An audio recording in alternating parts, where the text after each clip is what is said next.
Kārtējais kauns un vadības izgāšanās pašā Rīgas sirdī. No šodienas, 11. jūnija, Centrāltirgus gaļas paviljons ir oficiāli slēgts, it kā jumta iebrukšanas draudu dēļ. Tā nav vienkārši tehniska kļūme, tas ir īsts spļāviens sejā gan pilsētniekiem, gan tirgotājiem. Būvniecības valsts kontroles birojas atnāca, paskatījās uz konstrukciju avārijas stāvokli un vienkārši uzlika piekaramo atslēgu, atstājot desmitiem cilvēku bez darba, bet tūkstošiem rīdznieku bez ierastajiem produktiem. Un tas par spīti tam, ka eksistē oficiāls lēmums, ka paviljons ir derīgs eksploatācijai līdz pat 2027. gadam. Kurš par to nesīs atbildību? Vēbreklīgākais šajā stāstā ir tas, ka ierēģi no Rīgas namiem, kā izrādās, par paviljonu problēmām zināja jau sen. Gadiem ilgi tika maltas runas par investīciju nepieciešamību un plānots kaut kā izvilkt līdz 2027. gadam, lai pēc tam vēsturisko angāru nodotu kārtējiem izklaides centriem vai tirdzniecības centriem, pilnībā izdzēšot leģendārā Rīgas tirgus identitāti.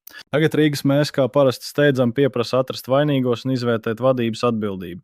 Vicemērs Druģaini lūdz piešķirt miljonus no līdzekļiem neparedzētiem gadījumiem, bet tirgus vadība hipokritiski aizsadzās ar frāzēm, ka cilvēku drošība ir mūsu prioritāte.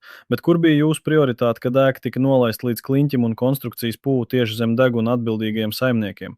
Kamēr viņi dala krēslus un zāģē budžetus, tirgotājs vienkārši izmet uz ielas, joprojām Druģaini mēģinot aizbāzt finanšu caurumus, bet Rīga zaudē kārtējo savas dzīvās vēstures daļu, banālas gļēvas un prātam neatverams birokrātiskās nolaidības dēļ.